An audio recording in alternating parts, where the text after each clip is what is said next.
And we're all going to learn together. So thank you again so much, Scott. Man, we got to meet for coffee or something, because you got a lot to tell me. And you know, you're a bigger guy. I can see you hunked up a little bit, and I got smaller. What does that mean? You got bigger, I got smaller. I think that's kind of what this is about too. DEI is about how do we get bigger, and how do our beliefs and our sort of differences get smaller. So on that note, I'm going to turn it over to ChrisTiana, and I will see y'all. I will be in and out of this because I've got some other stuff to do. But this is just the beginning. Just the beginning. Thank you again so very, very much. Thank you for that, Dr. McCoy. That was amazing. And thank you for the introduction, and thank you for the ability to be with you all here today. My name is Christina Obi Sumner. As I said, I'm CEO and principal consultant at Epiphanies of Equity LLC. Immediately ahead of this, in my previous life, I had been doing work in direct social services, working towards my Master's of Ed in Clinical Mental Health and Addictions Counseling. And I worked closely with Lifelong and some other organizations as the housing coordinator in Madison Clinic back in between, like, I think 2015, 16 to 2018. So it's great to be sort of reacquainted with the community in this way. Today, I am going to talk about some just foundations, and in these foundations, it's both foundations in terms of what I've seen some of the more baseline concepts or ideals maybe that could help us with our DEI work, and at the same time, we'll provide some foundations for the rest of our training series. As we go through the slides, I'm also going to put in the chat that there is a workbook that accompanies these slides. I'm one of those folks that, even though I'll send the slides, I sometimes will look at a picture and be like, what does that mean now? So this workbook has the concepts, the terminology, some of the questions that we'll be talking about. All of that is sort of there so that we can, so that you can have that for continued reflection. Both personally and at Lifelong. A little bit of a preamble and some housekeeping. I'm happy to see there is some automatic captions I totally use. And in addition to other areas of accessibility, if it is more, I would rather folks be able to focus.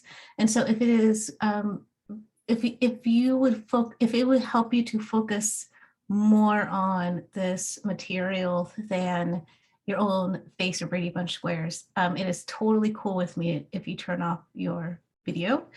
Also, I will sort of share a thing, and then I'll stop and I'll pause and I'll ask a question or ask folks for reflections. It is totally cool if, as I'm talking through a thing, you want to ask a question, type that in the chat, and then when we get to the discussion portions, I could start with any questions I see in the chat. Also, when we're having discussion, it's also totally cool to write what you would like to share or what you like to say, what you like to ask in the chat, as well as sort of raising your hand for discussion with your voice.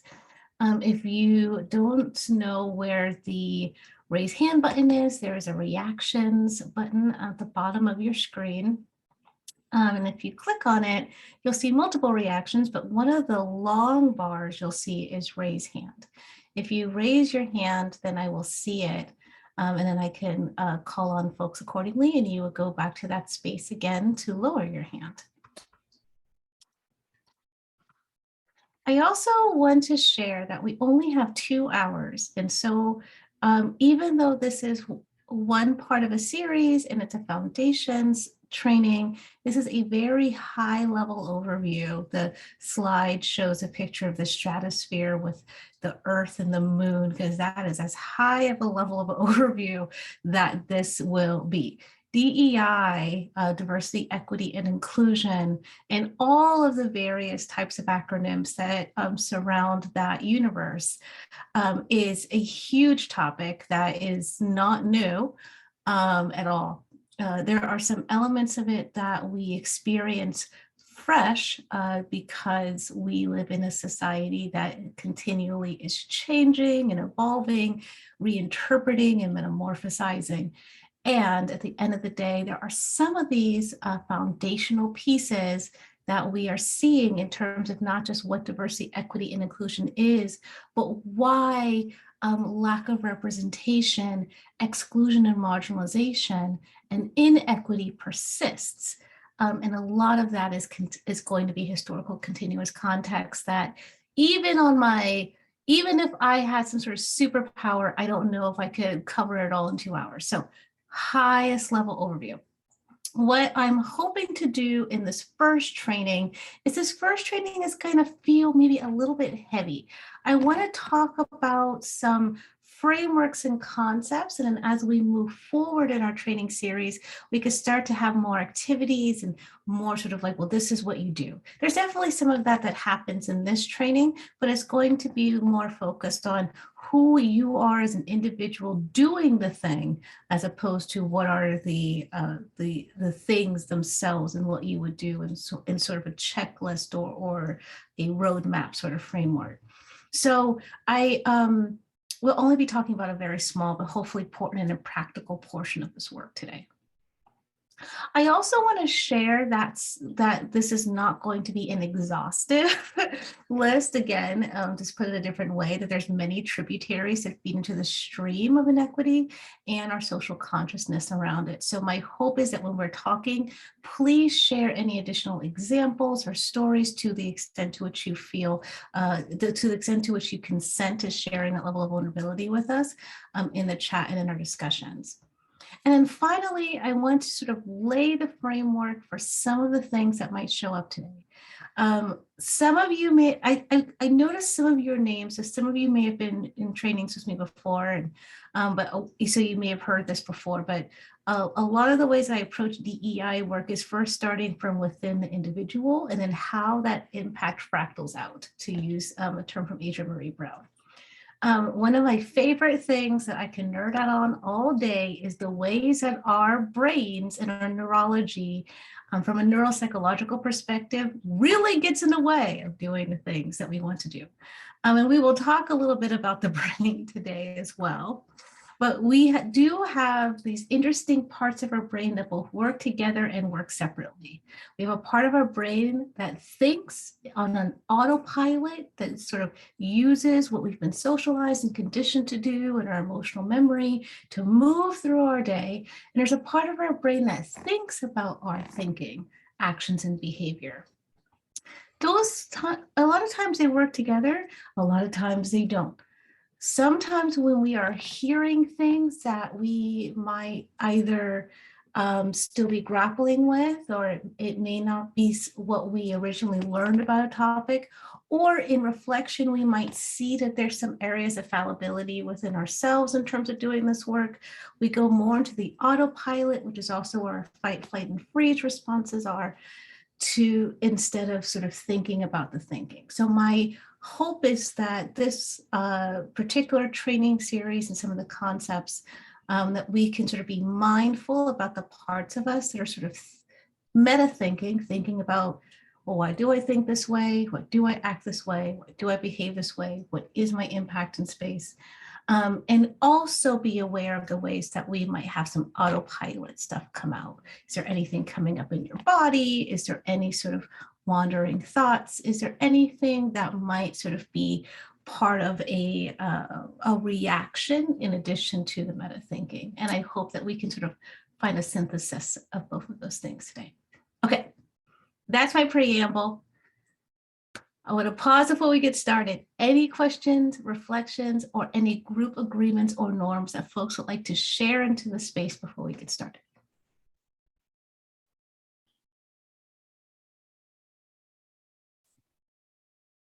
And you can drop that in the chat if you have any questions. I can read it aloud. Oh, I have from Sarah Johnson. She said, I'm so excited to nerd out on neuroscience with you. Yes. Sarah. Mhm. Mhm. As you will see, or as you're seeing, I am a fan of generative silence. So I will definitely give some time for folks to share, but Sarah and I see you with the neuroscience, so we'll be talking about it. Okay. So let's get started. So as you heard, like, first of all, we're just going to start with why we're here with all the cookies, right? Which is, what is DEI? So one of the things I want to say before this too is, first of all, I do not believe that there's any such thing as an expert in anything. There's so much of this work that I continue to learn, and I always ask folks to see the things that come out of my mouth and body mind as me sort of openly processing and asking questions and exploring meaning, as opposed to saying, like, this is what it has to be, right? Second of all, diversity, equity, and inclusion, DEI, justice, equity, diversity, and inclusion, JEDI, inclusion, diversity, equity, accessibility, and liberation, or ideal, whatever it is, that is there's a lot of different ways to talk about this. And someone had asked me, well, what is the right acronym? And I told them that when we're talking about the acronyms, it doesn't actually matter to me. If you have an acronym that is ice cream, and that acronym helps your organization to move to the goal and vision that you have to have the equitable sort of impact that you'd like to see, ice cream is then the acronym for you. So whether it's DEI, idea, ideal, whatever that is, JEDI, whatever it is, that's what I don't want us to get focused on. But really, what exactly is it when we say these things? What do they mean? I was sharing with Jasmine when we were getting ready that the Pimp My Ride metaphor came from a weekend when I was binge watching Pimp My Ride. And it was a show that I watched a lot as a youth. If you are unfamiliar with it, there was a show in the late 90s, early 2000s called Pimp My Ride on MTV. It was one of the first reality shows, I feel like, in that model of reality shows. People would have cars that were really on their last leg, or were about to become defunct, or they were already not working. And they would apply to this show, and then they would come and they would retrieve the car, and then it was assumed that they were not only fixing the car, but also really souping up the car, modifying it in this sort of like really extravagant way. And watching this show sort of made me think about what I was also seeing in my consulting work and previously in my social services and organizing work around how diversity, inclusion, and equity, in that order, in this case, sort of shows up or doesn't. So in the show Pimp My Ride, for those of you who watched it, for those of you who haven't, the first thing that they would do is that they would take the car to this place called West Coast Customs, and then they would always start with the exterior of the car. With the exterior, and remember, it's the late 90s, early 2000s, so some of this is just like, but it was big back then. So they would put on really extravagant paint, sometimes iridescent paint, or they would have 20 or 23-inch rims, because back then it was all about the 23s, chrome bumpers, transitions, windows, and things like that.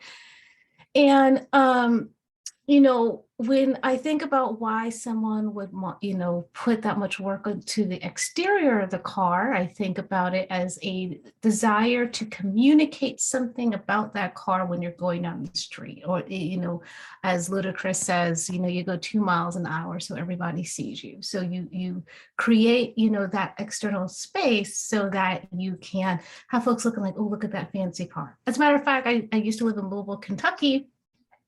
Coming up now, there is a Derby festival that happens ahead of Derby, which is always the first Saturday in May. And one of the community events that used to happen, at least for the Derby Festival, is that folks in West Louisville in particular would drive down Broadway downtown in their cars, which were all souped up so that folks could see them. In a lot of ways, I saw this connected to diversity work. But especially, this sort of metaphor evolved before the pandemic, but since the pandemic and the George Floyd protests, there has definitely been some sort of renewed pieces that you wouldn't otherwise see in the article. Thunder over Louisville. Oh, sorry, I just saw that in the track. Totally amazing. So, especially in the George Floyd spaces, I saw a lot of folks start to focus on diversity. That was really what I saw the focus was on, is like looking around and saying, well, who is not represented in our organization? And then making concerted efforts to address the visual representation of the organization. This sometimes looked like hiring more Black, Brown, Indigenous folks, sometimes hiring more disabled folks or more folks who are gender diverse. In some cases, they were put into positions of leadership, or they created positions that were centered on diversity, equity, and inclusion. However, especially in the follow-up of some of these organizations, or very shortly after their recruitment, there was a high level of attrition in terms of retention. And a lot of that was because the focus was more on, well, if we have folks sort of visually represented in our organization, then that will help to lead to more inclusion and lead to more equity. But to use the example of the Pimp My Ride show, it is literally only the surface of what it means to have the full spectrum of diversity, equity, and inclusion. And if we think about it from the Pimp My Ride example, if you are to really modify in an extravagant way the exterior of the car, are you addressing the fact that the person signed up for the show because the car was about to fail? The second thing that they would do in the show is they would work on the interior. And there's a lot of stuff they did with the interior. So this is only some of the examples here.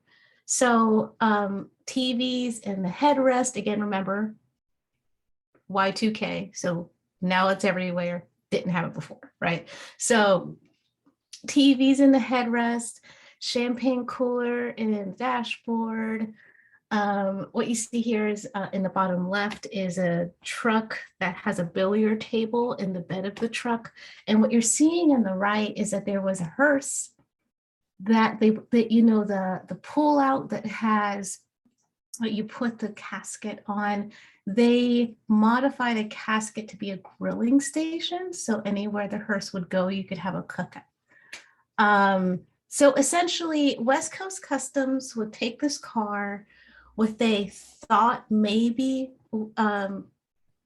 they would make, I won't even say that. They made decisions about what the interior of the car would look like. And then they would give it to the person and say, here you go, like, be thankful. And this sort of reminded me a lot of the inclusion issues that I saw, especially again, after George Floyd, but across my work. There's a couple of things to think about in terms of inclusion and what we mean when we talk about an inclusive culture and to what extent we can do it, right? On one hand, I have noticed that a lot of organizations approach inclusion from a golden rule versus a platinum rule. The golden rule is to treat others the way that you would want to be treated, and the platinum rule is to treat others the way that they would like to be treated. What I mean by inclusion follows a golden rule versus a platinum rule is that there is usually a group of folks who are at the highest levels of leadership or have otherwise positions of power and influence that isn't shared amongst the members and communities of the staff that are who are the most marginalized, who are at the margins, who are excluded. The folks who are have the most power and influence are making the decisions about what is inclusive. Similarly with the show, the West Coast Customs would make the decisions about what they would put into the interior, with a lot of really tragic results. One of the examples I saw is that they had a wheelchair user that they were going to put a wheelchair ramp in the car. But this wheelchair user used a wheelchair that was for a larger sized body. So they put in a wheelchair ramp for a standard sized wheelchair, which means that this person's wheelchair did not fit on the ramp. In this case, they sort of used this idea of like, well, we sort of know what's best, we're going to go with that, as opposed to incorporating the voice of the person who will be using the car. The other difficulty with inclusion is that there's always a power dynamic in what it means to be included. So some of us have probably been to parties where we have been, like say dinner parties where we've been asked to attend, but perhaps did not feel that that it was intended for us to feel included. Either because there were accommodations that were not met, there was not communication around what was needed to feel comfortable, or there was an expectation that the invitation itself and being able to be in that space was enough to feel included. But there wasn't meaningful inclusion. So we'll create cultures sort of that's either coming from top down or coming from areas of assumption about the communities that are most marginalized. Or we just say, well, because these folks exist in the space at all, because they're represented, then they're included. But we don't take the time to think about what might be laying underneath of the surface that is creating feelings of othering. As I say to a lot of clients when they ask, going back to diversity, well, what happened? Why is there so much attrition from the recruitment of these Black, Brown, Indigenous folks? And for example, why is there so much attrition of them? And I said, well, likely your recruitment issue is going to be your connected to your retention issue. So if you're not able to recruit certain groups of folks, you might want to look like why you might not be able to retain certain groups of folks. And a lot of that has to come down to the systems and the culture, which takes us to the point of this. When I was done binge watching this show, I wanted to look up why the show wasn't around, because I was like, it was a pandemic.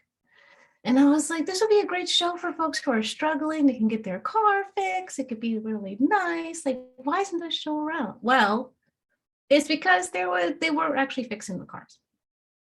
As a couple of the interviews went, they said, well, the show is really about modifying. It wasn't about fixing, even though that was sort of the communication that was given.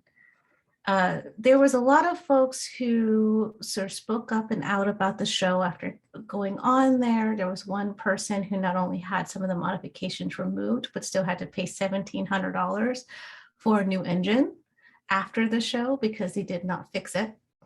There was one person whose car burst into flame shortly after the show because they did not address any of the systems issues. There was one person who just needed a muffler, and they didn't change the muffler. They just taped a pipe to the back of the car. So in this metaphor, equity is the engine. This is the moral to this metaphor. A lot of times people think, well, if we start with diversity, that'll lead to inclusion, which will lead to increased equity. So in a way, this is arguing that if you start with looking at the systems, looking at your processes and procedures, looking at your culture, looking at the engine that drives the organization. When people go into that situation, is it going to get you from where you are to where you want to go? And when you have that set, then that will lead to increased feelings of belonging as opposed to just inclusion. And those feelings of belonging and inclusion will translate into diversity. And the reason why that's true is because people talk. And one of the biggest things I think people don't think about when they have recruitment issues is that people talk. There's a lot of times when we have helped with recruitment issues where we've reached out to candidates that would otherwise be awesome, but they're like, I don't know, because I had a friend who said they used to work there and it was, and the culture was really poor.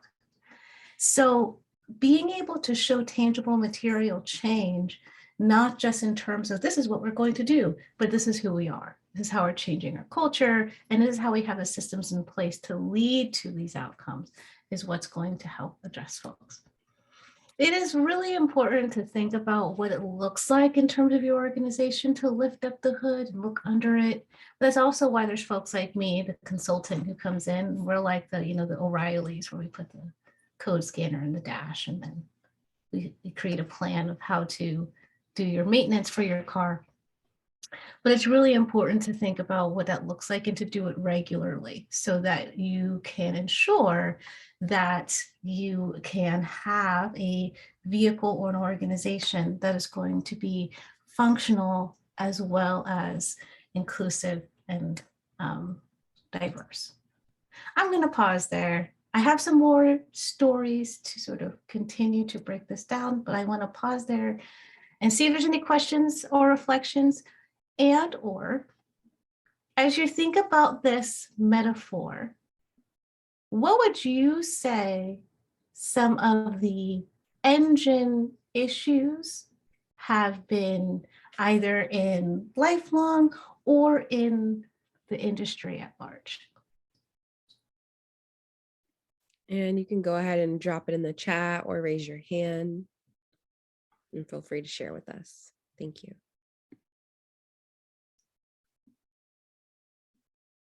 Yeah, Mr. Scott. Hi.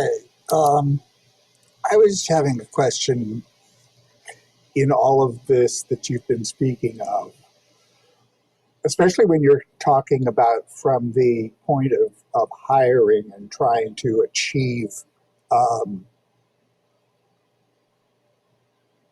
inclusion and trying to achieve.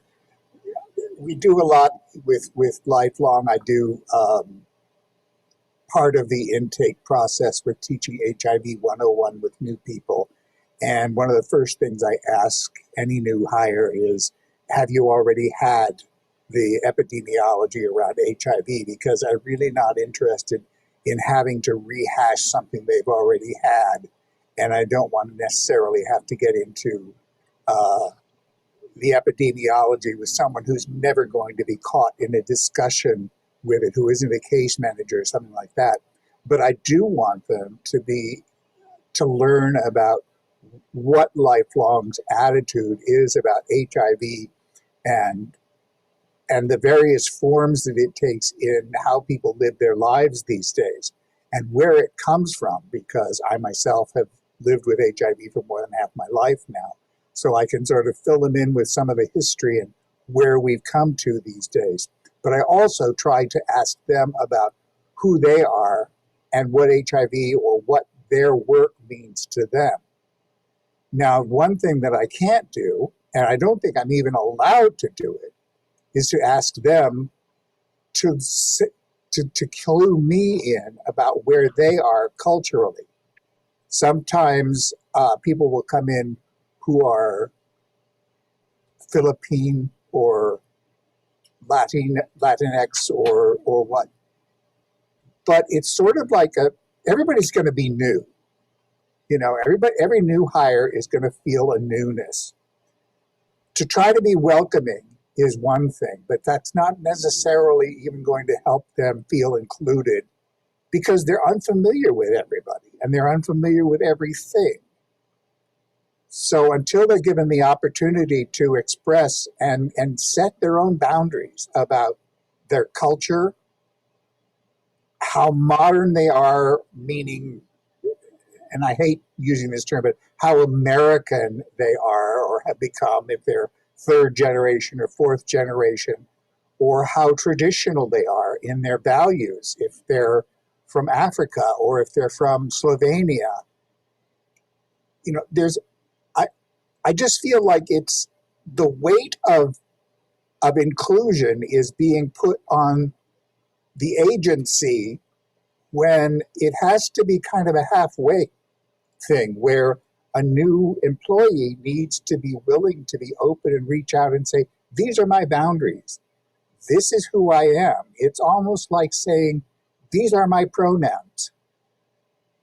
Am I making a point here, or am I just talking gibberish like an old man? Well, so is your question like, is the onus on the agency to create an inclusive culture, or does there need to be responsibility for the person coming into the organization to create an inclusive? Yes, and I think that's part of the process, is that the person should be given to know from the interviews forward that it's part of their responsibility coming into the agency that we want you to feel included. But part of that process is you being willing to dig your own foxhole, to let us know who you want us to know you as here in this agency. Mm-hmm. Otherwise, like the car rebuilders, we're going to go ahead and make our own decisions based on what we see. Mm-hmm. And that may not always be right. I'm an older generation. I sometimes misgender people the first time I meet them.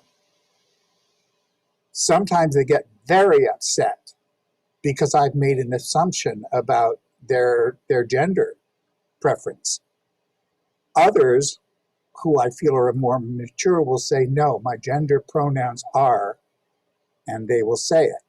I just because I haven't completely gotten into the habit after all these years of exchanging pronouns upon meeting. I apologize for that, but that's what I'm saying, is the people that I get along with are the ones who are willing to gently say, okay, I expect you to call me they, them, and I will remember that. Mm-hmm. Mm-hmm. Okay. There's a couple of ways to answer this question. And I'm only going to choose a couple. The first thing is sort of what I'm hearing underlying in this is sort of like, isn't this the way that it's supposed to be done? Isn't there a way to do this? And shouldn't folks sort of already have this understanding when they go into an organization? I had a really great professor who was my social psychology professor, who talked about that one of the biggest errors that we make about, especially in organizational psychology, is that there is such a thing as common sense.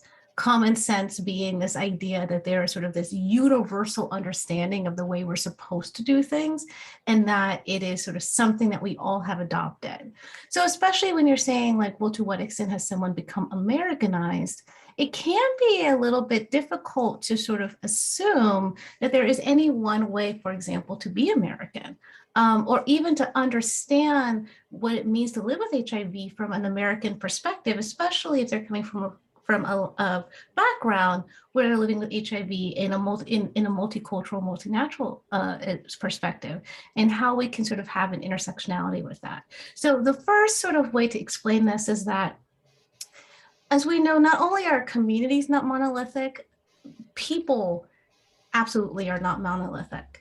And so when you are the host of a certain space, in this case, you are the executive director, the leadership of an organization, and you are the host of that space. It is within your purview and in your role to assume, even if we're just talking about the basics of like employment law and policy and HR best practices, there is still a onus that is weighted towards the hosts of the space to ensure that there is inclusion, that there's either a pathway to it, or that there is at least an environment or an ecology where that can thrive. The second sort of way to answer that question is to talk about the realities of the full spectrum of a person. And what folks may be bringing into an organization, because I really wish that there was a way that we could sort of bracket and sort of operate within a vacuum, going from one place to another, having one lived experience and going into another lived experience. But the unfortunate thing is that we can't. So what's important about that is to also think about what is part of the industry standard and what might be happening in the full environment in our society that might be preventing folks from feeling comfortable enough or have the ability to do something like share their pronouns. As a DEI consultant, if I had to make a gambling bet, like a Vegas odd, it would be at least 20 to 25% of my work is based in folks who are trying to, as you say, create a foxhole for themselves, but they're trying to do so in an organization where the host has made a concrete floor. It is not possible for them to make a foxhole for themselves because the hosts of that space have not put systems or cultures in place that will allow that person to not only do it at all, but even be able to do it well or sustainably or without a risk to themselves that may feel like it is too high of a risk for some of the other realities in their life and sort of the survival necessities that they have. The third and final thing I'll say in a way to answer that question is that we live in a world that, because we're human and humans are not monolithic, and because it is a importance for us as hosts of spaces to ensure that the tools and the systems and the foundations are there for folks to be able to have an inclusive culture and sustain it, it is also important for us to consider a critical consciousness, which we'll talk about later, but we could talk about it now. Critical consciousness is a term that was created by Paulo Freire. And when we get to this slide, we can talk a little bit more about it if there's more context that's shared, but I think it's pertinent right now.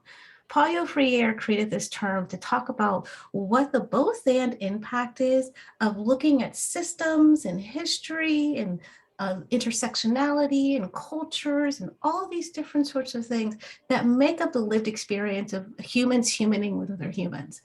And considering the ways in which we as individuals are a fulcrum point or a cog in those systems and interlocking machinery. If we sort of think about that, we will also see that there is social construct, which means things continue to shift and change and move throughout time. For example, when I first came to Seattle in 2010, I was in Seattle U, what we would do is ask folks what their preferred pronouns are. You would not ask someone what their preferred pronouns are today. You would just say, what are your pronouns? In that, there is a social construct that has changed in the ways that not only we see pronouns, but also the way that we engage folks with pronouns. And shifting with those realities is part of that social construct and the critical consciousness. It is active, ongoing work, and it definitely is something that I've heard a lot from folks who have sort of shared, I have lived on this earth a very, very long time, and there's a lot of this that feels kind of nebulous. And you know what? I have not lived on this earth as long, and it also feels very nebulous. And at the same time, part of the fact that equity work is so active, that it means that it is something that we will have to continue to practice as we go. It's sort of like thinking about it in terms of fitness. If you have a period of your life where you are very fit, you're going out and you're taking your walks 30 minutes a day, 3 times a week, and make sure you're stretching every morning and things like that. That's great. And you're sort of working on that fitness and you're sustaining it. But then there comes the time, like myself with the pandemic, where you go through 2.5 years not doing any of that, and you sort of just sit on the couch all day and you eat a lot of food from Uber Eats.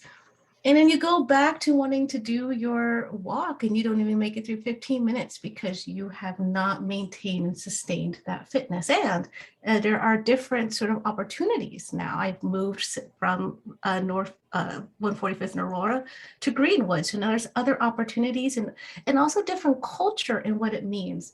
to be able to walk around. There was a different culture in what it meant to walk down Aurora versus what it means to walk down Greenwood, for example. So this is also an encouragement to that critical consciousness as we're thinking about some of these things, going back to that autopilot brain, right? When we're thinking about some of these things and we're like, well, shouldn't people know this already? Well, to what extent is this, the onus on me? Well, there is a lot of that to consider, and trust me, I think about it all the time. And at the same time, it is all of our jobs, yes, to create these cultures, but there are some weightedness to it. As a host of a space, as a person who may not need to face as many intersecting and compounding challenges day to day to day, there is some additional suggested onus for certain folks to make those environments more sustainable and inclusive. So in this particular metaphor, what this would be saying is, if you would like folks to be able to have the ability to create the inclusive culture that they would like to have and really live that platinum rule, then as the host of the space, you have to ensure that the tools and materials and the actual foundational environment is there to be able to do that. Because if you want folks to be able to make you, dinner and you don't have any ingredients in your kitchen, or you don't even have a kitchen, then it's going to be really difficult for folks to be able to fulfill that. It's going to be on the host to provide those materials. So. Thank you. And I have in the chat here from Crystal, she put larger industry, the requirement of degrees, expensive certifications, licenses, and a disregard for experiences when hiring. And then I also have here from Michelle, lack of client involvement in decisions which tailor our services, which includes who we hire and how we support folks. And then from Sarah Johnson, we have, if someone is to express their boundaries, they need to feel empowered and safe in doing it. Past experiences of being judged, discriminated based on their identity will inform their trust level, along with how the agency behaves in creating an empowering environment. You really have to show it is okay to speak these things. Thank you, Sarah, Michelle, and Crystal. Oh, and we also have from Michelle again, Lifelong has a community reputation for being very white. Our staff, our clients, this has been adjusting as we move forward in years, and our reputation stays the same. I have also heard that we do not have the internal staff environment that elevates the voices of BIPOC staff. Our reputation for this is a common knowledge in the community. This prohibits our ability to recruit and retain valuable BIPOC staff. Thank you, Michelle. Definitely thank you, Michelle, because I feel like Michelle and Sarah, what you shared is a perfect applied example of this metaphor, right? So we're talking about sort of working backwards from equity to inclusion to diversity. A lot of that coming from what Michelle just wrote. There's a difficulty in recruitment and retaining BIPOC staff diversity or representation, because there's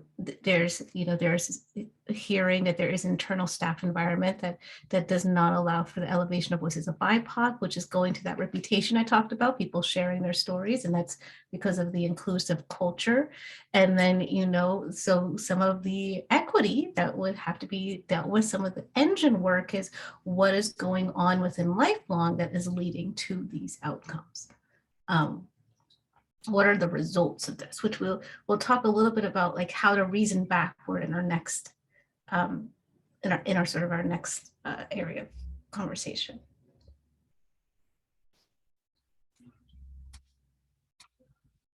Really appreciate it. Okay, keep questions and comments coming as we sort of talk about that, because I think it is a good segue. So reasoning backward is a term. So I used to have a whole library behind me. Now my library is all around the house, but I am still a huge book nerd. One of my favorite books that I've ever that I've read throughout my life is the Sherlock Holmes books, not the TV shows or the movies, just the books.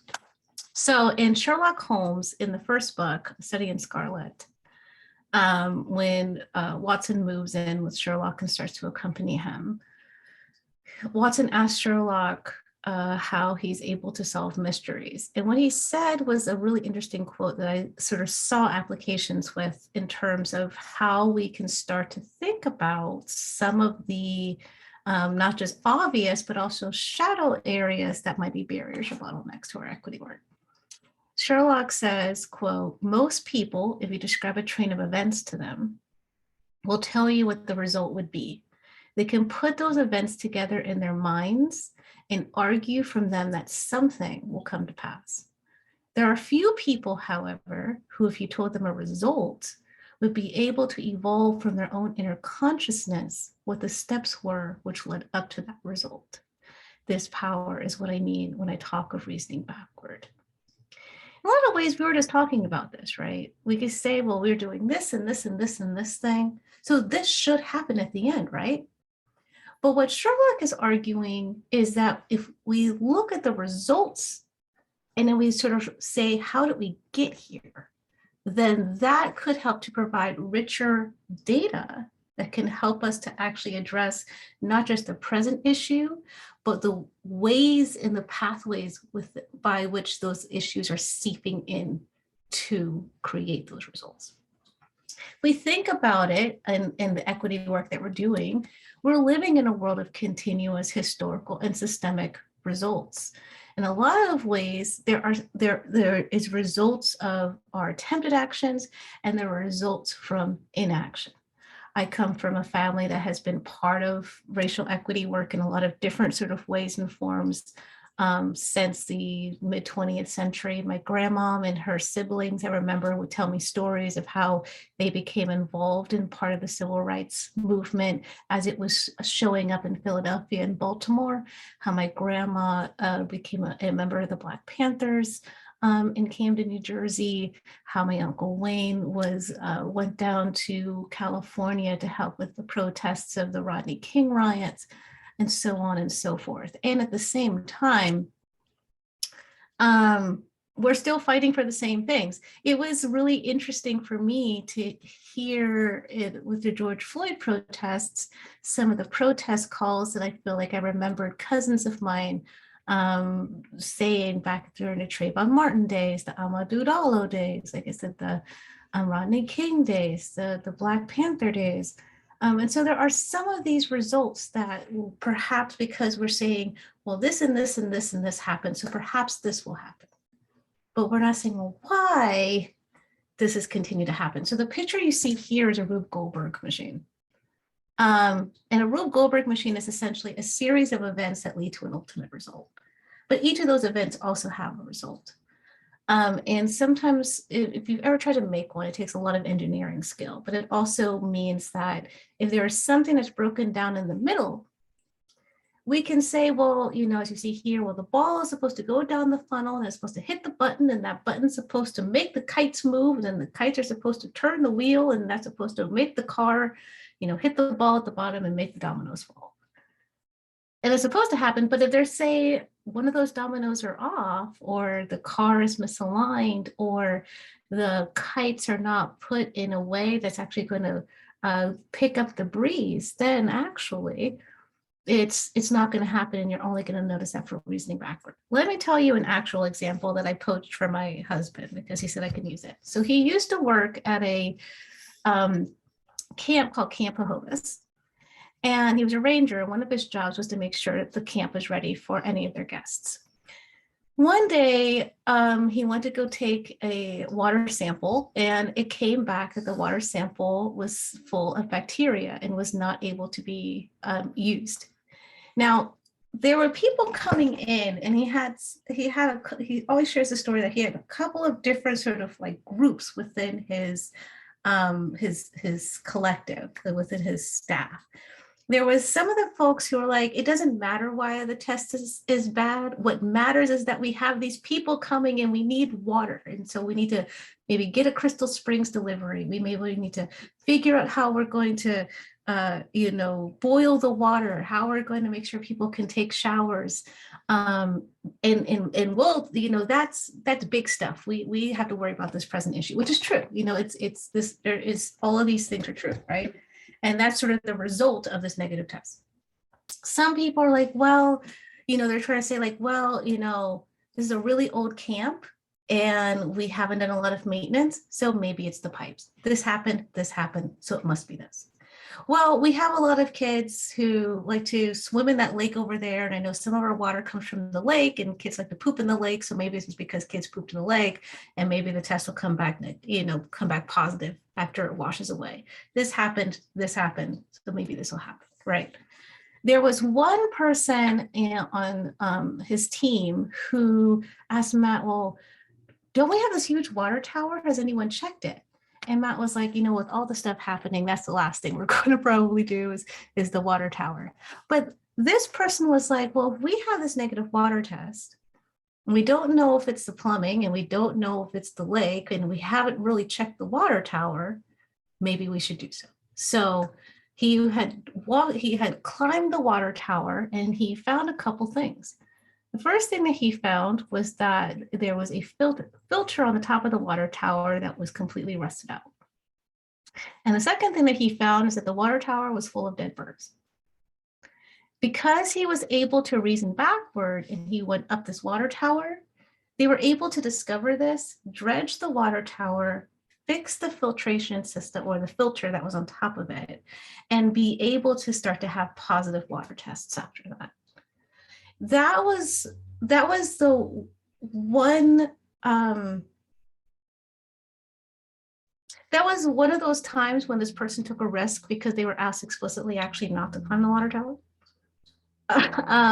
But it did allow for them to not just see, yes, we have this present issue that we need to address right here, right now, but also what is leading up to this that we can address that is leading to these results so that we can eventually get to a place where this no longer becomes such an emergent issue.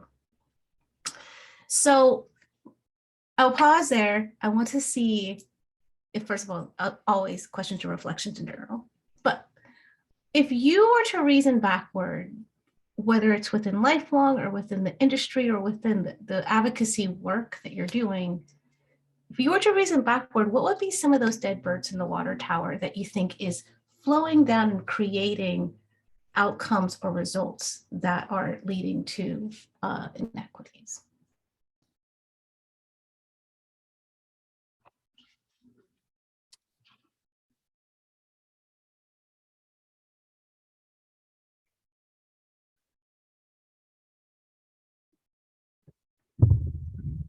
Oh, I think there was a question. I put the questions in the chat, so we'll put the question in the chat.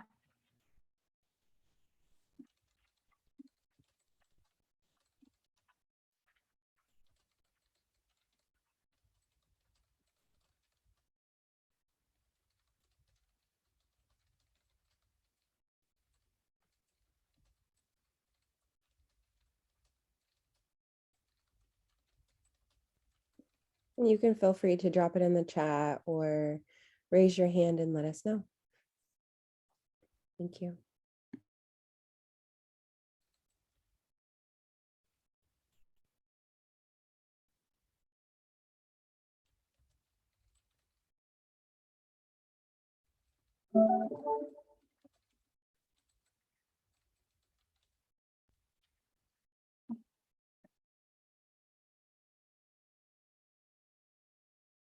I thought that was a big question.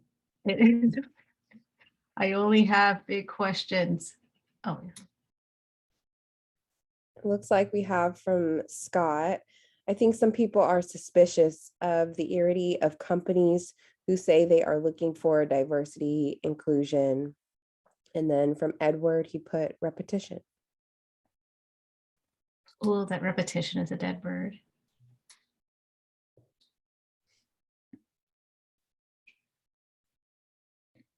From Michelle, as mentioned before, screening criteria for staff interviews. Oh, I also want to amplify that I saw Clarice had elaborated on Sarah's comment. And it says, and to speak from a neuropsychological perspective, if someone experiences persistent trauma, discrimination, and oppression, their brain will send information to the amygdala, thus continuing to perceive spaces, including places of employment like lifelong, as unsafe. We at Lifelong need to create a safe space to rewire these neurons so people begin to feel more safe in our presence. This goes for both clients and staff. I would say the responsibility does lie with those who hold power and privilege in our agency, like the predominantly white staff, upper management, to foster a space that provides consistent safety. Misgendering and assuming a non-white person should assimilate to our white space, whether intentional or not, would perpetuate feelings of feeling unsafe. And that's absolutely true. Everything in that the neuropsychological perspective is absolutely true. And that part of that autopilot brain that we talked about is where they're talking about that amygdala, right? That's also where your emotional memory is. And that autopilot brain is going to kick in when you're in spaces that either feel unsafe or have elements that remind folks of other unsafe spaces. And it's important to consider what, again, reasoning backward. If you have a consistent pattern, or you're seeing a theme in either people or people who share certain identities, communities, or intersections, who are saying, I'm not feeling, I'm not feeling safe. I don't feel comfortable sharing these elements about my personal self. I don't feel safe speaking up. I don't feel like I can, carve out a space for myself. That's the pattern. And that's the result to reason backward from. That is something to really work backward and say, what is causing this issue? Because it is something that we tend to say, well, we have this onboarding process and we create these affinity spaces for folks to go to, and I'm always open if people want to talk to me about it. So there should be, this ability to have an inclusive culture. Instead saying, but if we continue to see a result that folks don't feel included, what is leading up to that result? That ability and that shift in approach can mean all the difference. And we also have in the chat from Sarah, ideology, individualistic American grind culture. From Jimmy, he put, unable to take the time to seek out employees that create diversity. From Rena, regardless of where a person is employed, they bring their bias into the workplace, and that is where the hard work begins. Tamarat, exit interviews for staff who are departing could help to provide information on how to better retain future staff.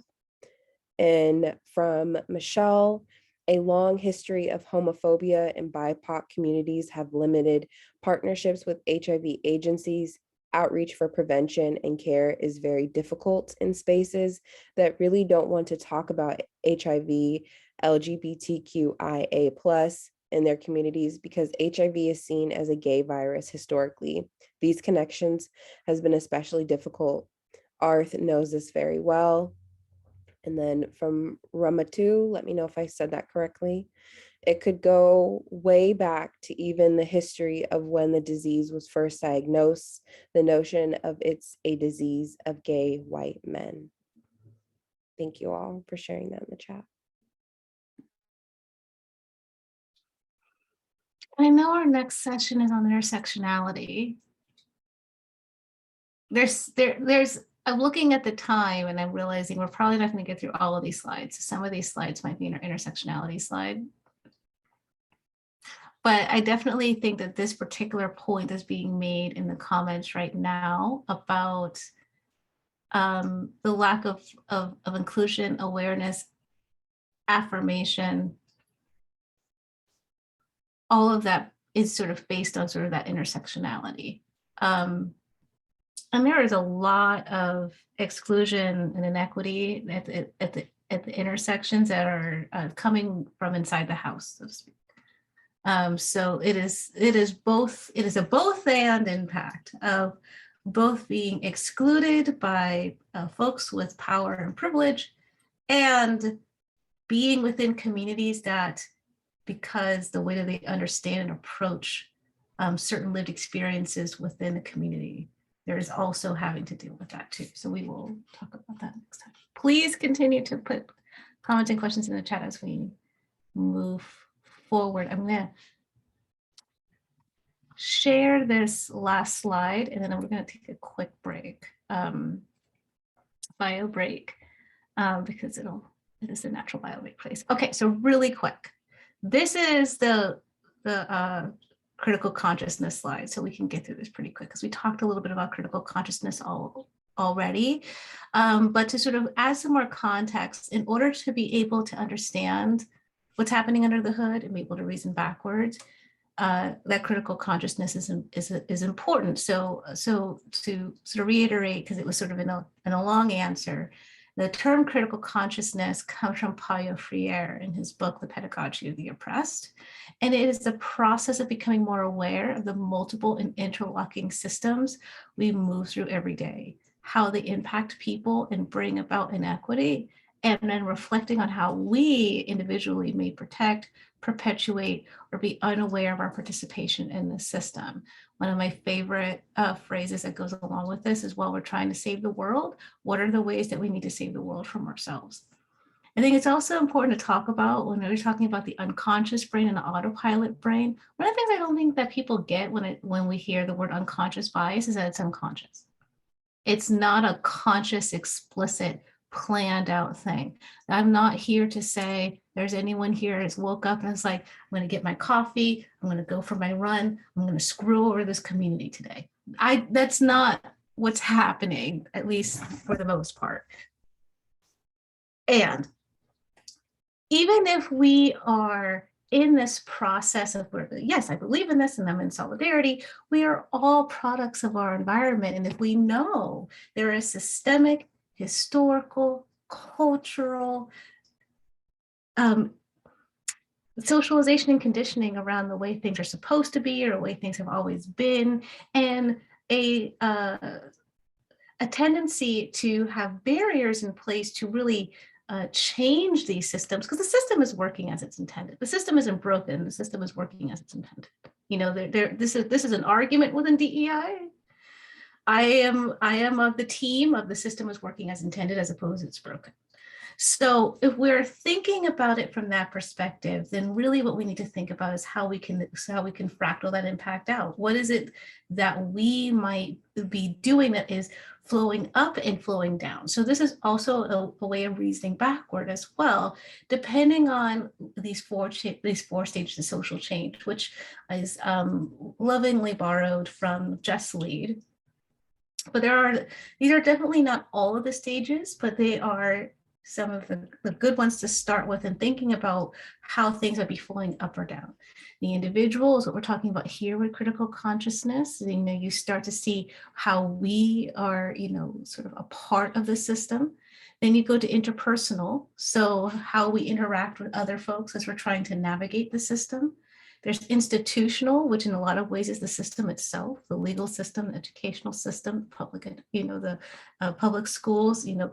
I would say in this field, I would even say insurance, research, who was researched, who was given the funds to research, the upstream issues in terms of policy or legislators, or, you know, all of those different sorts of things, you know, legal system, you know, how the media sort of portrays and talks about, pulls out narratives or amplifies certain narratives or stereotypes or beliefs or assumptions about this work. And then societal is our collective understanding of the system, how we interact within the system, and how we actually play a part in the system. And in a lot of ways, what it means to, what truth is, what right is. And that the societal is a huge one, because in a lot of ways, when we're talking about transformative and systemic change, we're also talking about how do we change our collective paradigm around things? And or what is the threshold for social shifts and change around our paradigm? How can we strategically place folks to move the results of equity into the places of the machine, we're going to continue to use the machine so that it can start to have equity as an outcome. What would that even look like? Some of the ways that we can begin this work is, especially with the critical consciousness, is to continue to learn the history, prevalence, and language of systemic inequity, find and or create spaces to discuss and reflect on ways systemic inequity surfaces in your industry or practice. I do believe that this should be nested and intersectional, which means that these spaces there should be a space that is mixed company, and there should be spaces where folks are able to reflect and think about these issues based on different dimensions of their intersectionality. In some cases that I've seen, it only goes as far as race. But I think there are also areas to consider how systemic inequity shows up in terms of things like disability and ableism, diverse gender identity and expression, economic situations. I think in the healthcare system, especially size and fat phobia, there's a lot of these different sort of ways to think about it. And so then once you do that, to generate a shared belief on what an equitable practice or industry would be, and then making commitments to work towards equitable results, and take action individually, professionally, and as a collective. So we'll pause here before we go to break to see if there's any reflections or questions, anything like that before we go to a quick break. And we have from Aaron in the chat, I just think the biggest problem I see in this area, the Pacific Northwest, is the defensiveness and inclination to defend ourselves when called out for problematic behavior. Thank you, Aaron. I tend to agree. Again, when I first moved here, I had such a hard time with the cultural shifts because I was always seen as confrontational.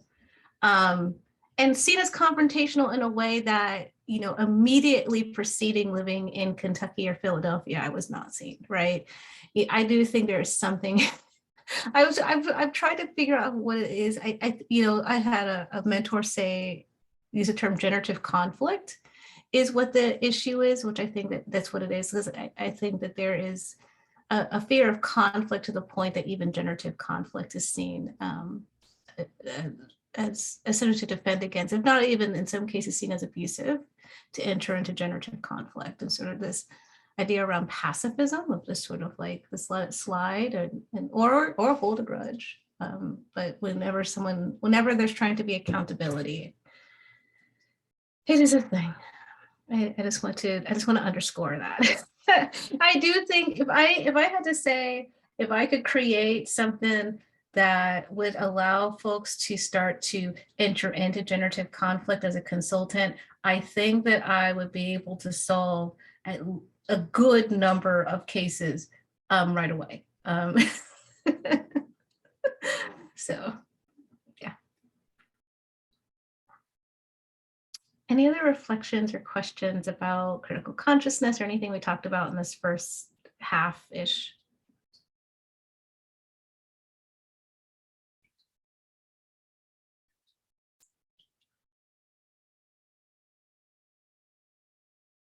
Okay. How about we take a quick 5-minute break? It's 11:15. We come back around 11:20, 11:21, and then we can try to finish strong with these last 6 slides.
you can hear the sound of my voice, please make your way back to the space.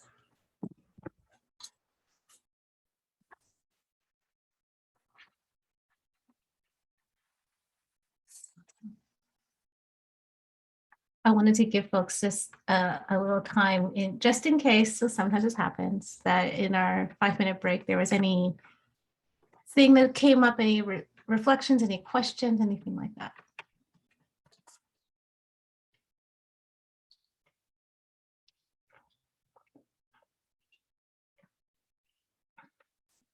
Okay. So this half of the PowerPoint is talking about, okay, we talked about a lot of really big stuff, a lot of big questions, as someone said. What in the heck are you supposed to do about it, right? So there's sort of, you'll see that there is sort of this, there'll be the sort of framework of like, here's all this really, really big stuff. Let's talk about some other big stuff that we could possibly do. This is the part that we may not get through all of, but we are going to do our best. But the first thing I want to talk about is impact over intent. So what you're seeing here on the screen is sort of a praxis. And in this triangle at the corners are the sort of actions that one would need to do continually in the praxis. And when I talk about sort of going through it, I don't mean it in sort of this circular way, but sort of like a spiral that's leading you forward in this way, if you're able to see it in that way, right? So you're in a space now where we're building knowledge. You would do that. You'll go from building knowledge, taking what you learn and putting it into practice, even if it's literally practicing, trying to work that out and learning how to do that. And then you go from practice to reflection. You do a thing, you reflect on how the thing went, and then you go from reflection back to knowledge building. But at the side of this triangle, what you're seeing are the barriers that I have witnessed that prevent folks from going from one point of the triangle to the other. And also, again, like everything else, this is not an exhaustive list of the triangle, but the triangle nonetheless. So when we start reasoning backward, what's really important to think about is we may start to experience difficult things or things that are hard to believe. And sometimes those things that are hard to believe are things about ourselves. We must consider and incorporate those difficult things as part of our strategy. There's a lot of times when we might want to say like, well, how can we circumvent the difficult things, or how can we avoid the difficult things? But my argument is if you incorporate the difficult things into your strategy up front, then hopefully it would be better to have that that period of reflection, that concept and those plans in place and never use them, than to come up against a potential barrier or bottleneck or issue and then not have anything to sort of draw on for your resolution. So it's important that we take, that we collectively and individually take time to process and digest those things that are hard to believe or hard to do. And this also includes times when we might be doing the things we are also trying to fight against. So this brings back that, that saying again, when we're trying to save the world, how we also need to consider ways to save the world from ourselves. Now, in this triangle, honestly, I don't know if you can see my cursor or not, I can see it. In this triangle, this side between knowledge building and practice is really where the biggest bottleneck is. And these three barriers, the risk, change, and discomfort, are in a lot of ways what we were talking about in terms of the conflict averse culture, but also they are the three biggest barriers to transformative change. And arguably some of the most important individual and cultural shifts needed for transformative change. As we've been talking about the neuropsychological stuff today, all mammals with limbic systems really have these natural barriers. Humans are mammals with limbic systems, so we have these natural barriers. And there's natural barriers to of having a fear of change, a fear of risk, and a fear of discomfort, or at least an aversion to it. So I want to spend a little bit more time on those, because I feel like if you can surmount these three areas, then and these three barriers, then you might be able to make it through the rest of the process. So when I talk about fear of change, this is what I mean is doing something that's unknown or difficult from what has always been done. We do have this tendency to appeal to history or to appeal to repetition, what someone said, which is like, well, we've always done it this way. So why should we change? Change is something that even if it's a positive change, it can cause a lot of stress. I want to remember what it was called, but there was a scale when I was actually like doing counseling. There's a scale of like 55 things that someone can go through in their life that if you have a certain number of them can cause an immense amount of stress. And too many of them can cause so much stress that you essentially start to break down. The list, not all of them were negative things. I mean, some of them were like death or loss of a partner. Some of them are things that we would consider a positive change. You met a new partner and got married. You moved into a new home. You started a new job. Your economic situation improved for better or for worse. As a matter of fact, there's a whole TV show about people who won the lottery and their life implodes because it's too much change all at once. Because we are set in our routines and we have our autopilot brain, changing that autopilot brain is really, really difficult. But there are definitely situations in which we know we have to do it and we make a concerted effort. And we know it takes a lot of practice, or we have to put a weight on it of imperativeness. One of the examples I use all the time is when I take my wildness preparedness course as a teenager. One of my instructors said, okay, well, if you saw a mountain lion, what's the first thing you do? And I'm like, if I see a mountain lion, I'm booking it. This is 16-year-old Christiana. I'm leaving, I'm running away. And they're like, and you will not survive because you do not run away from mountain lion. Even though I am a fleer and my autopilot brain would be like, run away, you have to sort of learn to sort of change or reframe your understanding around those things to actually do the opposite. So this is what it means to be active in transformative change, because it requires a huge shift in what we've been conditioned and socialized to do. Discomfort is a hard one because there's a lot of times when I've been asked by clients, especially for trainings like these, and they're like, we just want to make sure that no one feels uncomfortable. We just want to make sure that no one feels, any hard feelings, any that they don't feel any, we want to make sure that this is an environment where folks can still feel comfortable. And there's not really, the only way to say this is directly. This is uncomfortable work. And when we talk about people who are experiencing inequity, experiencing harm, experiencing exclusion or marginalization, to say that their experience is uncomfortable is almost offensive. So the way I like to explain why discomfort is sort of a requirement. It's not so much that you have to feel uncomfortable and we're going to make you feel uncomfortable. But if you're going to empathize with folks in the situations that they're in, at the base level of empathy, you should be feeling at least some level of discomfort as you start to relate to, understand, resonate, and act in solidarity with the folks who are experiencing that inequity. It's really difficult for me to find a situation where someone could be authentically and fully engaging in equity work, especially equitable change, and feel comfortable.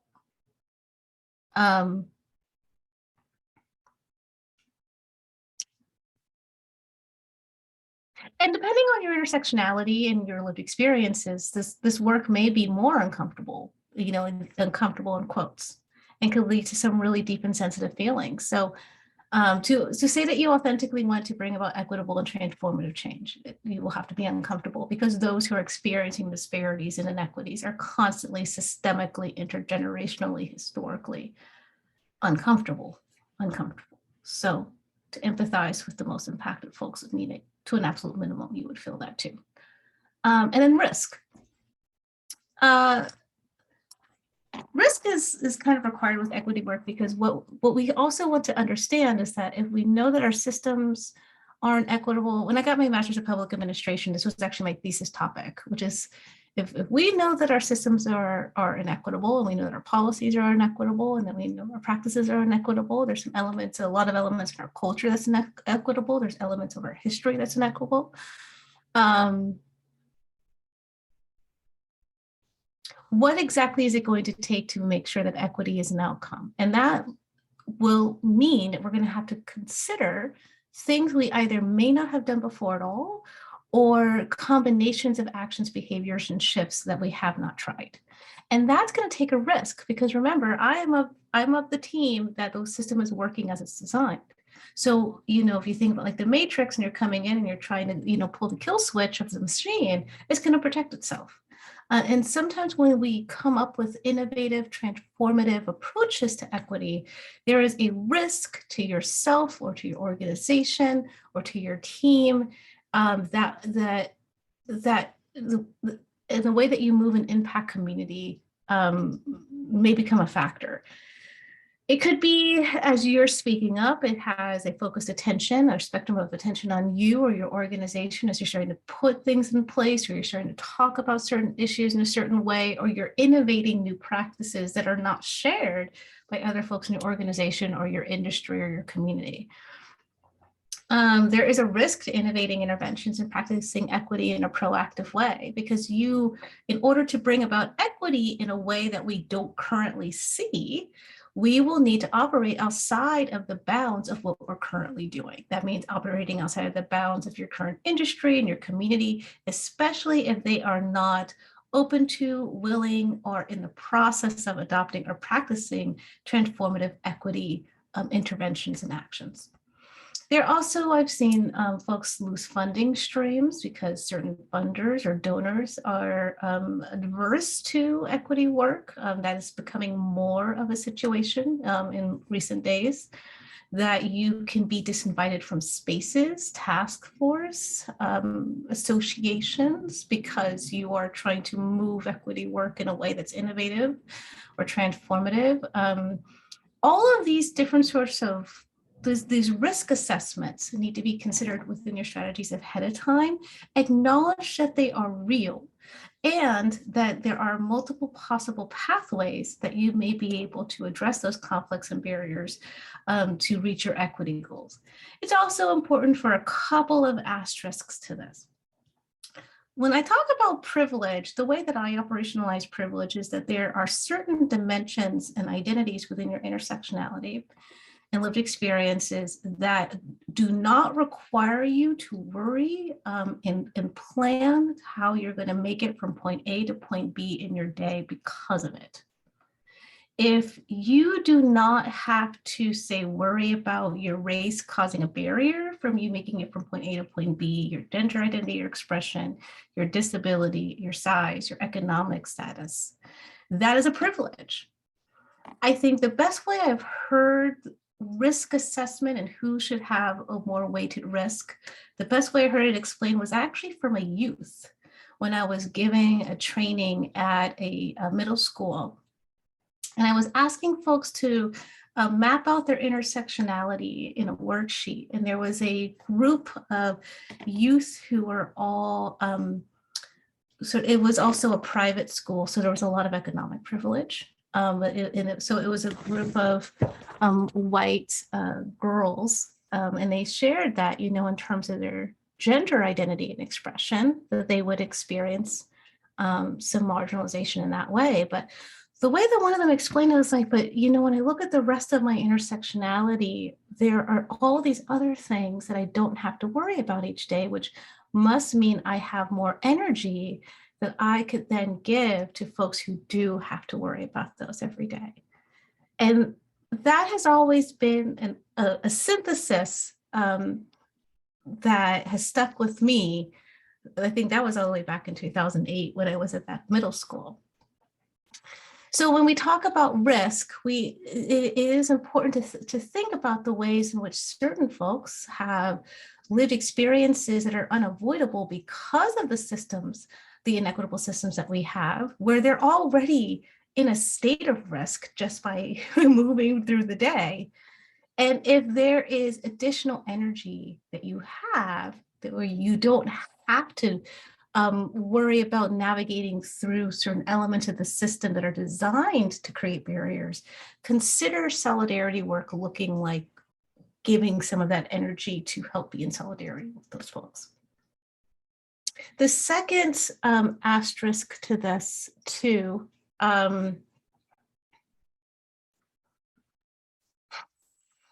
is that things shift and change a lot. And we were talking a little bit about this before. But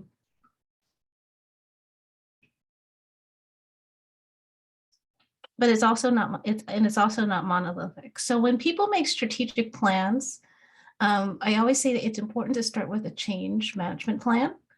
A change management plan is essentially thinking through what are all the cultural, emotional, psychological, and sociological factors that we should consider when we're making a strategy.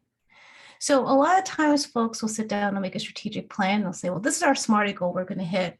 We're going to do this thing by this time with this amount of people and have this particular outcome and this tactic and this strategy, right?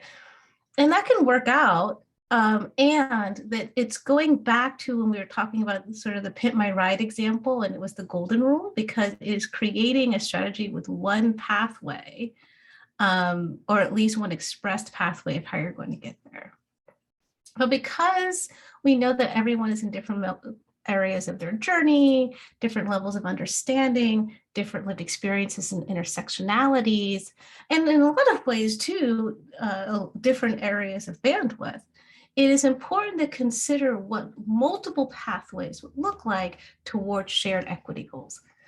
I know that especially as we're going back into being outside, but I think back to my old CLU days on Capitol Hill, and what the weekends and evenings looked like. And so I would have, there was definitely those times before we got wise where we would, start all the way up at Pike, and we would be going down to some of the clubs. And someone was like, wait, we have to go to this person's house and we have to get them ready. And then we have to go to, this dispensary, and then we have to go to get gas. And then we have to go to Walgreens. And we would all try to move together to do all of those things. And as we try to stick together beyond the same, walk the same pathway, sort of lock arms in that, sort of like, here's our itinerary for everyone, we would almost always miss the club, or at least the peak hours of the clubs. So we got to a place where it's like, okay, well, then you go and you get your friend, you go to the Walgreens, you go to the dispensaries, you get gas, and then we're all going to meet up at Wild Rose by 10:30. Multiple pathways to a shared goal in a lot of different ways with strategic plans. If you say, well, we want to make an inclusive culture, right? Or we want to assume, we want to create a culture, reason backward, to put in interventions that's going to lead to a retention Black, Brown, Indigenous, disabled staff by the end of 2023. Well, there's a lot of different pathways that different folks will have to take, not just because of their roles, but also because, again, background, understanding, where they are in their journey, bandwidth. So having multiple pathways to that can also help. And in this case, can help to surmount some of the barriers of risk-taking, change, and change management, and discomfort. How are you going to get buy-in? Part of change management. How are you going to address people's discomfort with having to change? Change management. How are you going to help folks to take risks or create an experimental space for folks to grow the practice?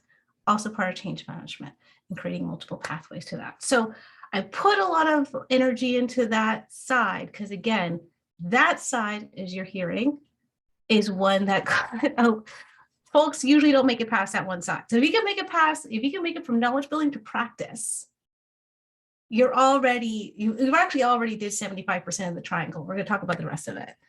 Going from practice to reflection, it is important to reflect on both your mistakes and your successes. We have a tendency to hyper-focus on one or the other. If we're successful, we have a tendency to be like, okay, we got it. We don't have to worry about it anymore, which is a it's not recommended that you do that. It's important to really make sure that you understand why it was successful to you, so that you can help to share your message with other folks if it would resonate and support them. If something is not working, it's also important to reflect on it. I know that I constantly battle with the tension of like, well, that didn't work, I ain't doing that again. But that's not going to help you to be able to build your toolkit. I keep journals all over the place on my desk. And after this training, I'm going to write in my journal. I write in the journal all the time to think about what is working, what does not work. And that leads to that reflection. And then once you reflect both on what works and what doesn't work, what that can really help you to do is either re-strategize. I thought this was going to work. It doesn't. So maybe I need to change something here, reason backward. Again, here was the result. What led up to this result? What do I need to strategize in the middle? And fill in gaps. So, maybe perhaps I'll be more successful, or it will be a stronger successful result if I filled in my gaps of understanding around X, Y, Z. And then you go back to knowledge building. So I will pause there to see if there's any questions or reflections from this, and or what are some ways that you have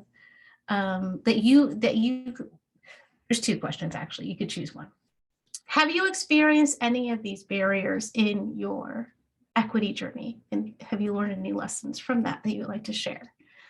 And the other question is, what are some ways that you can anticipate that transformative equitable change work at Lifelong or in the industry will be uncomfortable, require risks, and or lead to a lot of changes?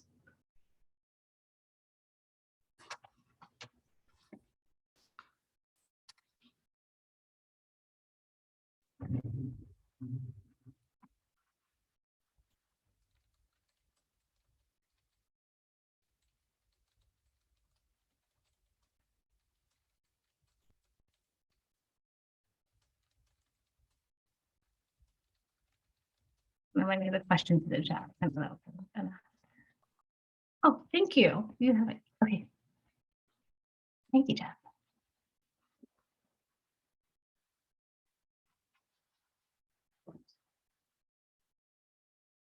Any questions or reflections so far on impact over intent? And you can drop it in the chat or feel free to raise your hand and let us know. Thank you.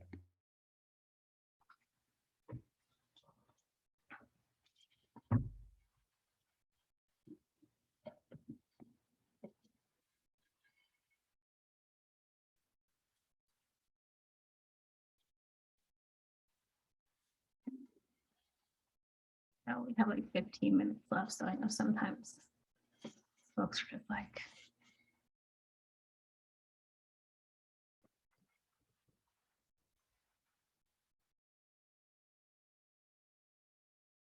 I also want to share, if you want to share something in the chat, but you're worried about sharing it openly, if you share it to me in a direct message, I can read what you wrote without saying your name.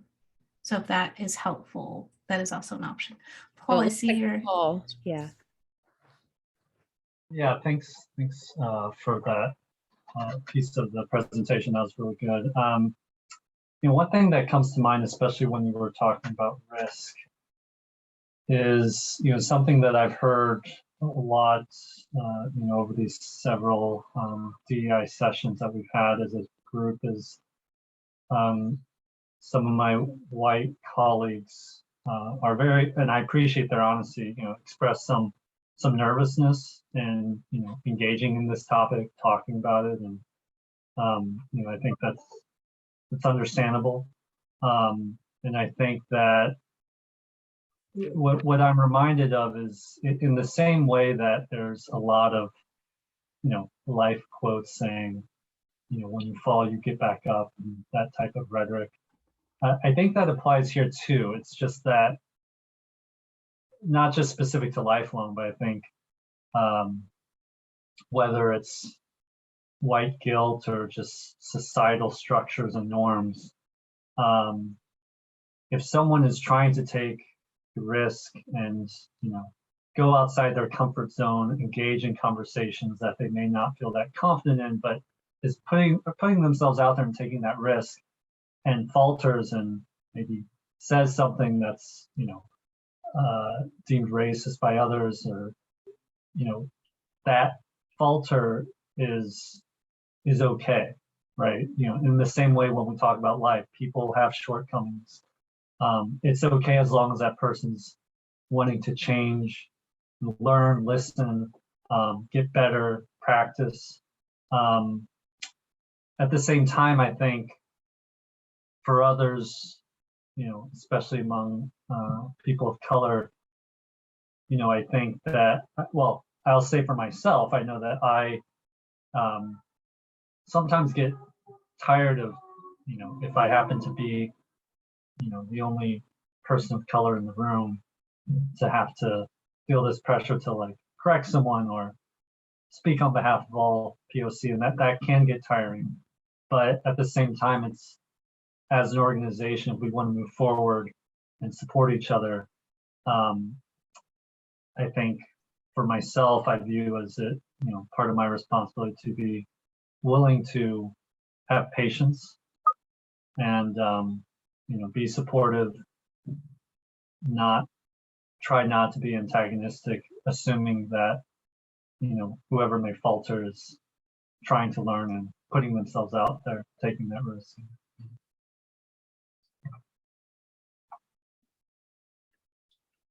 Yeah, I appreciate that feedback. I have been having a really interesting discussion with folks in my community about what is the, you know, that there is there's a delineation between accountability and transformative justice accountability culture and cancel culture. There's a nuance in there that I think that we need to massage. But I definitely think that there is accountability that needs to happen. We'll talk a little bit about accountability systems, hopefully at the end. But there is accountability that needs to happen if there is harm or there is results that is leading to folks feeling harmed, marginalized, you know, excluded. But there's also this tendency for, like, when folks are really fallible.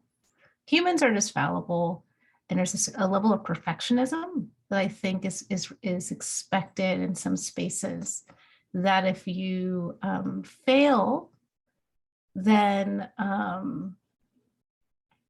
like that's it. So it's not even 3 strikes you're out. It's like 1 strike you're out. I do think that there is that nuance of, like, if you do something that is not, that has a, you know, it does not land well, there needs to be this opportunity for reflection and knowledge building and then coming back into practice.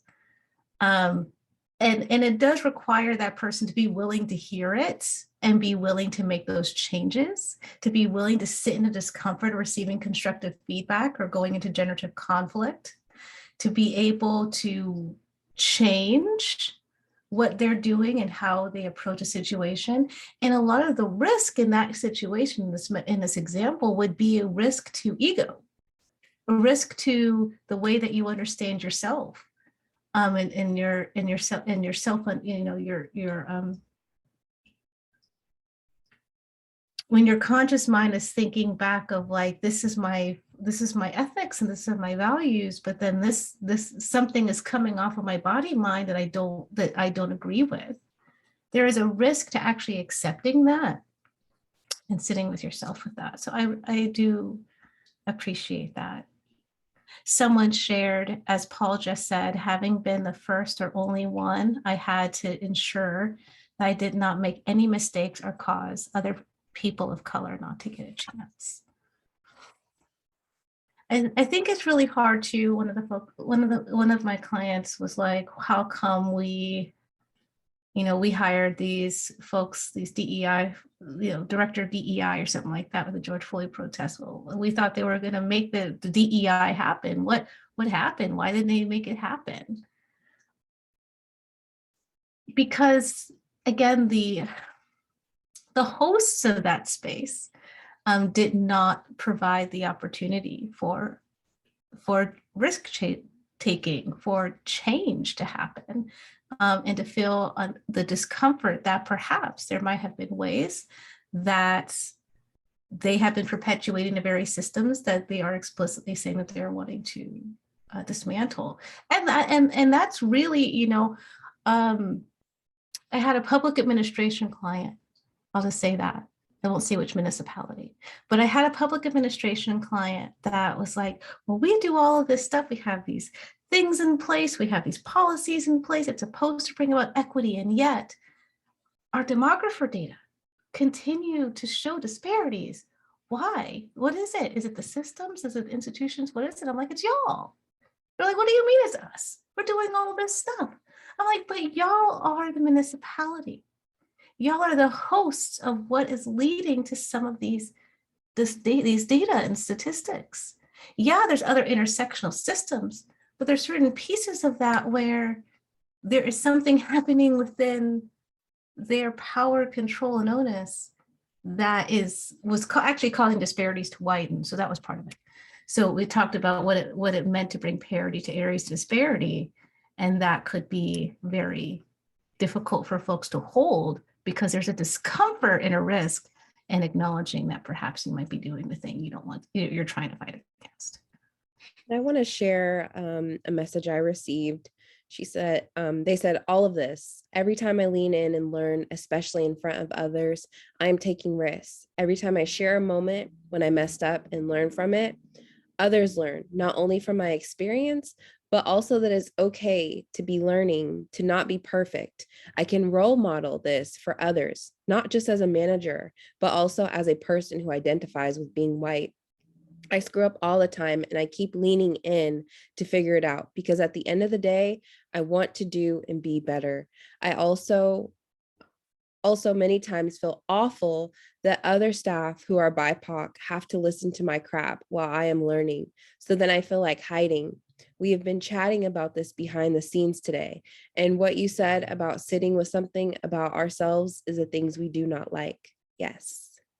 Thank you for sharing that. I also want to share a message someone sent that said many social service agencies and very much lifelong acts in a very ableist way when dealing with people living with disabilities, not welcoming differences and being happy to make room for people with different abilities on staff and particularly in leadership. This will be a good segue into intersectionality because we have 8 minutes and I may not be able to get to the last 2 modules. Epiphanies of Equity actually came out of my experience of not being able to actually be considered a social worker, to do social worker work as a multiply disabled person. Identify as autistic, sick, and mad. Have been my whole life. There is definitely an interesting element when we think about intersectionality, but especially systemic ableism and how systemic ableism interacts with some of the issues of diversity, equity, inclusion, specifically racial inequity. There was a couple of issues with it, I think, particularly in terms of the neurodivergence, because there is this idea around the requirement to have linear thinking in order to be able to do some elements of the work.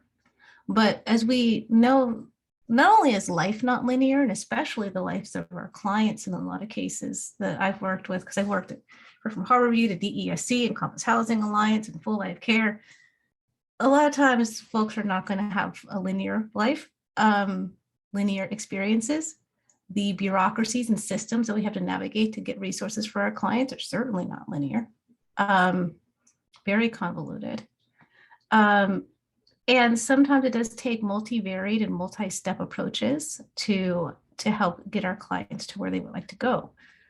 One of my last job employee reviews was that nonlinear thinker was an area of improvement, as well as some other workplace issues around sort of what it means to have a disabled body mind.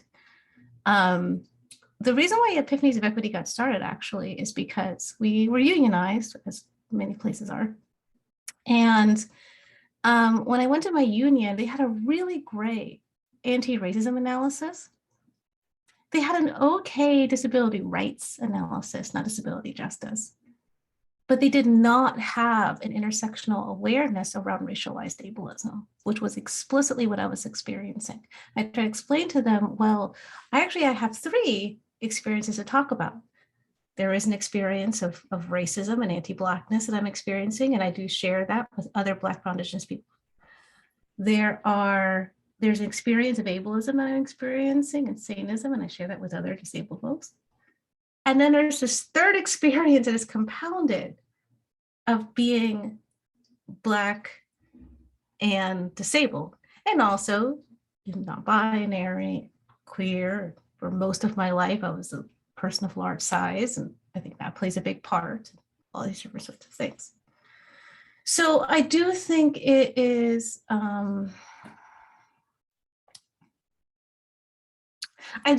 important that when we think about going back to the beginning, when we think about the equity and we think about the engine and we think about how we're going to reason backward to figure out why the engine is failing, and we think about our critical consciousness and things, I think there is also a part of this as we move into that space to think about it into the full prism of the experience and the intersectionality of it, which we'll talk about in our next training. I will say you have the workbook. I will go through these slides at the beginning of the next training, but in the workbook, what we didn't get to is how the equity change process what it can look like.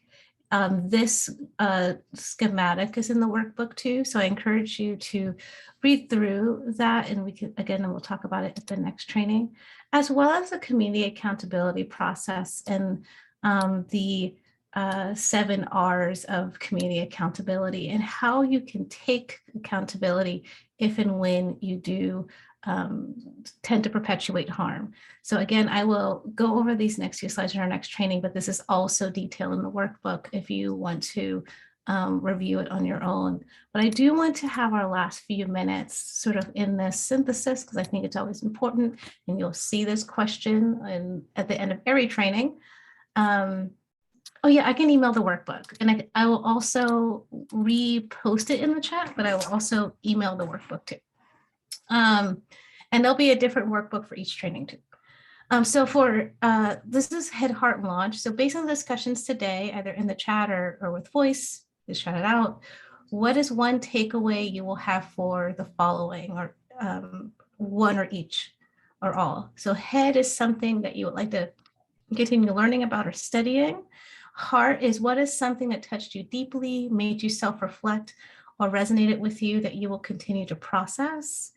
And Launch is what is one tangible thing that you would like to take on after today, or that you would like to work towards in your equity journey.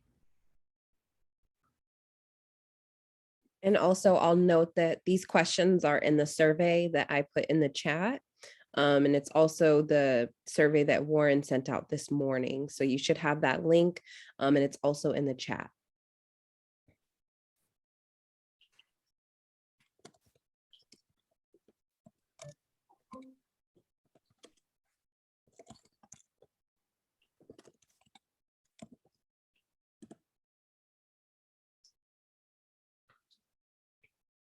Oh, you're right. Okay. One of them is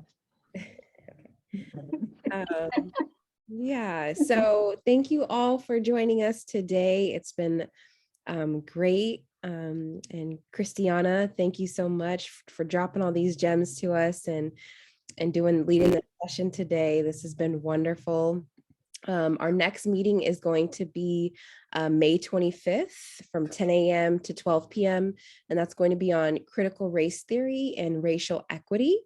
And moving forward, if you have any questions or need to follow up regarding these sessions, you can reach out directly to our lead program manager. That's going to be Angela Yancey, and I'll drop her email in the chat, and you can reach out to her directly. And so if you have any questions, feel free to reach out to her, and I'll drop her email in the chat. Yes. And also thank you, Jasmine, for reminding me that in the series, it's critical race theory and then it's intersectionality. Anyway, we'll get to intersectionality, critical race theory. We're gonna do all the things. Yeah, CRT, we're gonna talk about all the reasons why they are trying to outlaw it and what it actually means and what people think it means. Hopefully that'll help.